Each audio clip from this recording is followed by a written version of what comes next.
Welcome to the part 2 of the Flow and Focus Masterclass, and today we're going to be discussing flow optimization and everything that you need to have in place to achieve flow on command. So let's dive right into it. So first part of the flow optimization is shifting your mindset and perspective around work. Now specifically hours you need to work to grow your business faster and make big leaps. We're living in an era where hustle culture is awarded. It is perceived as a status for entrepreneurs, and everyone is blindly seeking it. Everyone on social media is proud that they sleep when they're dead, or they're working 15-hour days and sleeping 4 hours a night. And it became some sort of like I've said, like a status for entrepreneurs.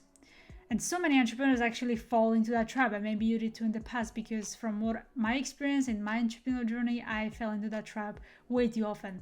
And it was really bad. My business shattered, my health shattered, and everything was happening opposite of what people say on social media. So according to research, hours don't equal outcomes. Why the successful people on earth are the proof. Now you can look at Elon Musk, for example, Jeff Bezos. They have the same hours in a day as you and me, but they are 1,000 times more effective and productive. It doesn't mean that they are working 1,000 times more, because that's physically impossible. You cannot work 1,000 times more. You can only work maybe double, which is 80 or 100-hour weeks.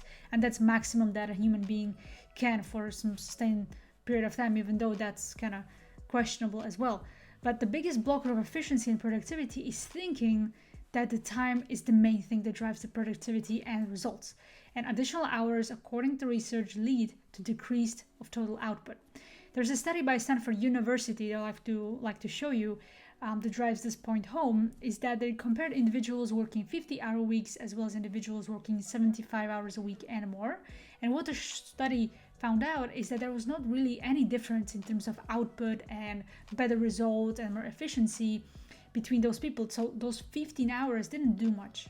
Like, there was not really any progress made or anything more done. Okay, so this just shows that the more you work, the less you actually work, and the output is very low after the 50-hour week point.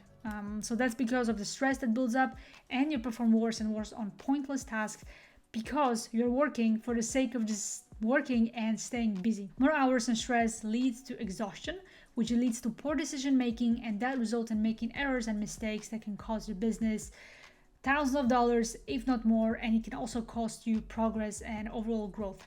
So as you can see, too much work is kind of counterproductive. So there is a better way to do this. Fewer hours plus skills of flow, elimination, prioritization, and basic productivity skills equals more productivity. So you need to place a forcing function on your hours, put them in a box, and lock them somewhere, or just put them somewhere where you cannot see it, when you cannot open it, just to illustrate the point.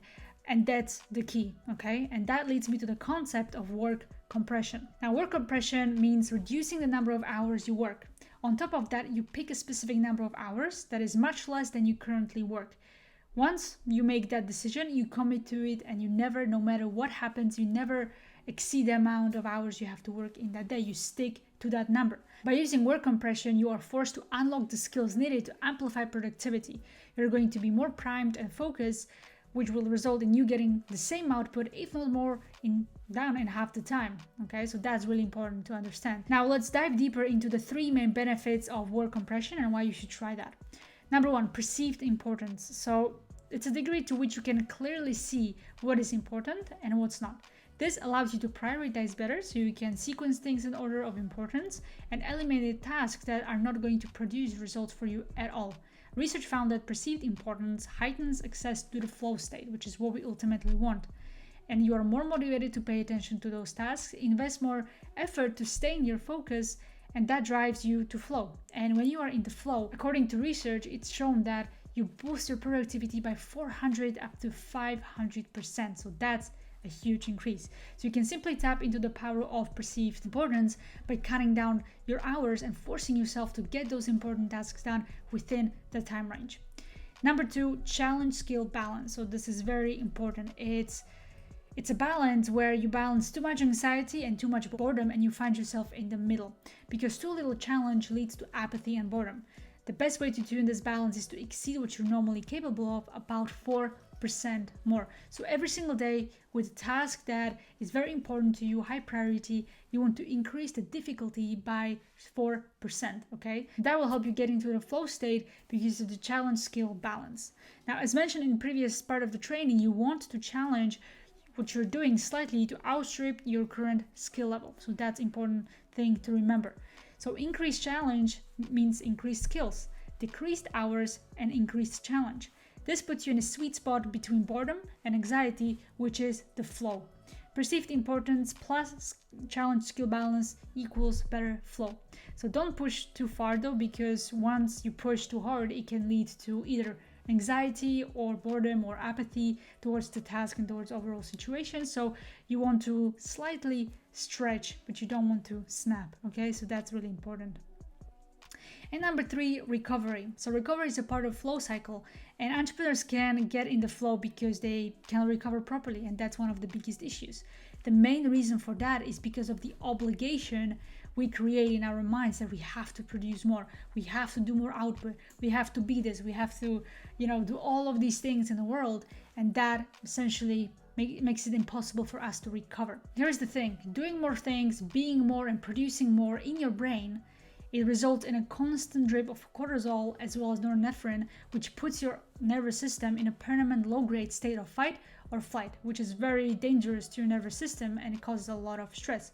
And true time off and a proper recovery only occurs when the constant knowing of obligation to work is put on pause, meaning that you truly recover when you stop thinking about work constantly, and when you stop putting that pressure on yourself that you constantly have to work every freaking minute of the day. When you learn how to manage this, then the cortisol levels and the whole stress of the situation is going to go away, and you will be more relaxed and you're going to recover properly. So it essentially happens when you don't obsess or think about work, what you have to do, what you didn't do, what you have to do tomorrow or a week after that. Once you close your computer, you need to switch off because you are off the clock, okay? So once you master proper recovery, you will actually make progress and you will escape the productivity guilt, which accelerates and deepens the recovery even more. And that's the key. So one thing to remember when it comes to producing results over a long period of time, you want to think about consistency over intensity. That also applies to flow. You get in the flow state only when you don't overdo the intensity. So recovery is part of the work, don't underestimate it. Okay, now let's talk about how you can increase your productivity by 500%. You can do that by leveraging the work compression tool that I've shared before. You lock your work hours in a box and you don't open or break the box. So make sure that the same amount of hours you choose to work are less than you're working right now. Block your calendar during those hours, make them unavailable. At the beginning, this is going to be very difficult. You will want to quit so many times because it's going to be very uncomfortable not to work for longer or just cut your day in half. It's going to be very difficult at the beginning. You're going to have a constant battle in your mind. And I just want you to remember that it's absolutely okay. So don't panic and don't fight it, okay? So you're going to feel this uneasy feeling that you should be doing more, you shouldn't be relaxing, what am I doing, is this really working? All that inner dialogue is gonna happen. So you just want to breathe through it, okay? And that's the key here. So always remember, the goal of this is you are aiming to get more done in half the time and you becoming more efficient, increasing your productivity so you can do whatever you want with those hours in the day and only work on things that matter. So that's the aim you always want to remember. Also, you're tripling your output while working half the numbers that you are right now. And that's amazing, okay? And it's not just cool, that's a superpower that you can have by just sticking with it, this process. And work compression is all about how you see it, and it's all about the perception and the mindset. And this new mindset is going to open up, and it will open up through the pain. Okay, so you have to just stick with it, just like we talked about in the part 2 about the pre-flow, the struggle phase.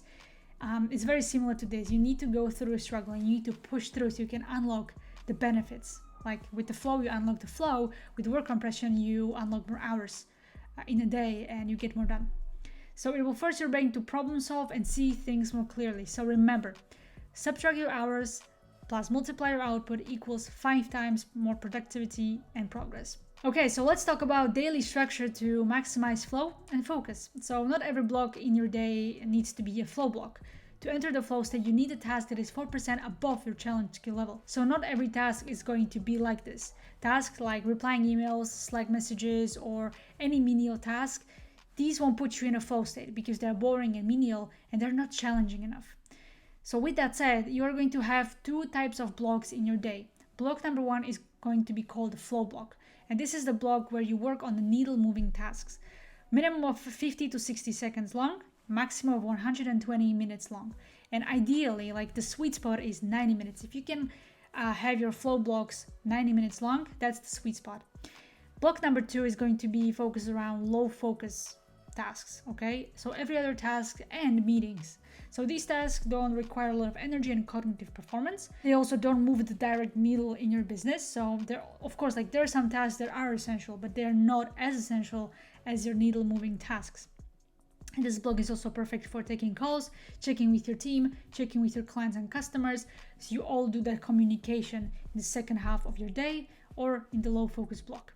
And these blocks can be long as you want, but stick to 60 to 120 minutes long because that will force you to be more efficient with those hours and the minutes, as well as meetings with other people. It doesn't matter if you're in a flow work block or low focus block, there's still some rules that you need to follow if you are in both of them. So no multitasking, remove distractions, and focus on one task until completion.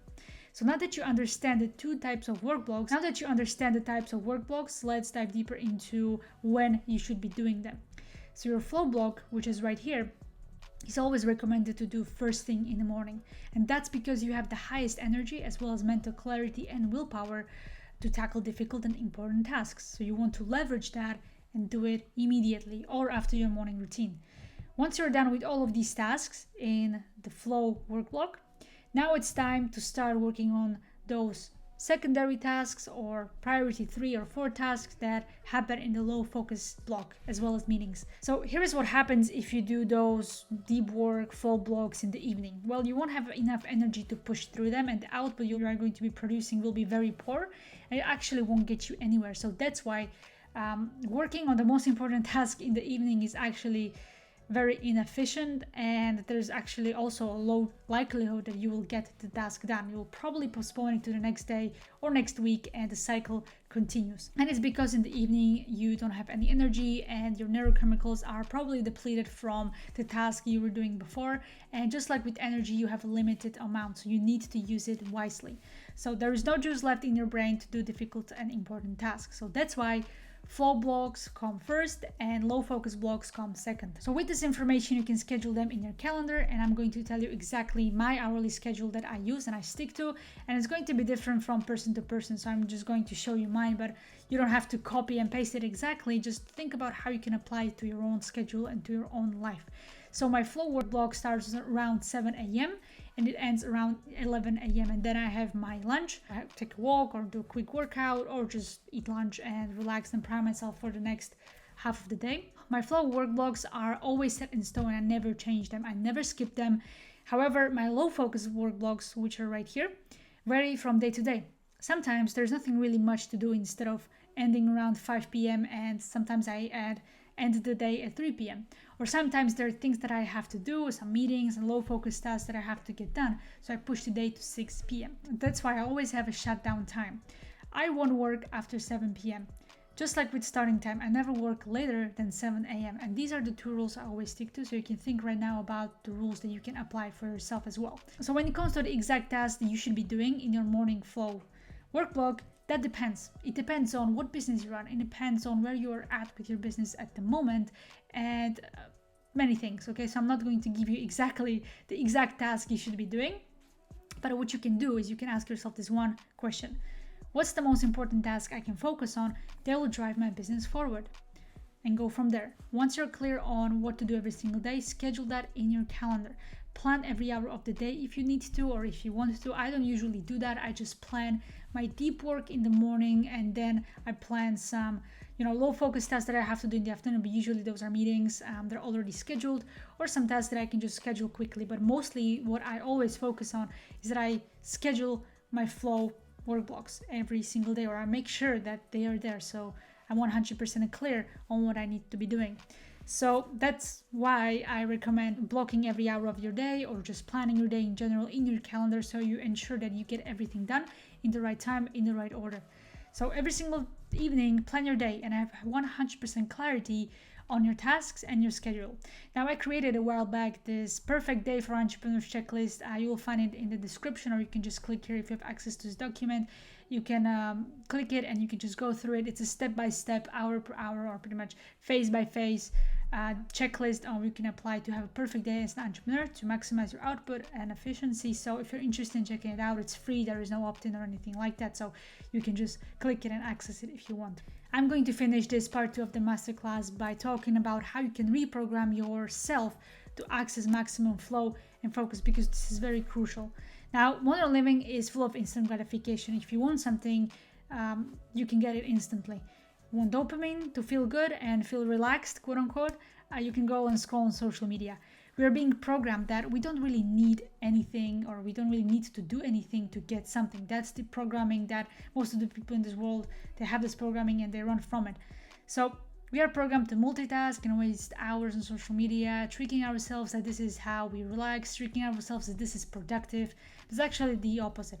So instant gratification is frying your dopamine receptors and causes you to look for cheap, meaningless dopamine constantly. And you become really addicted to it.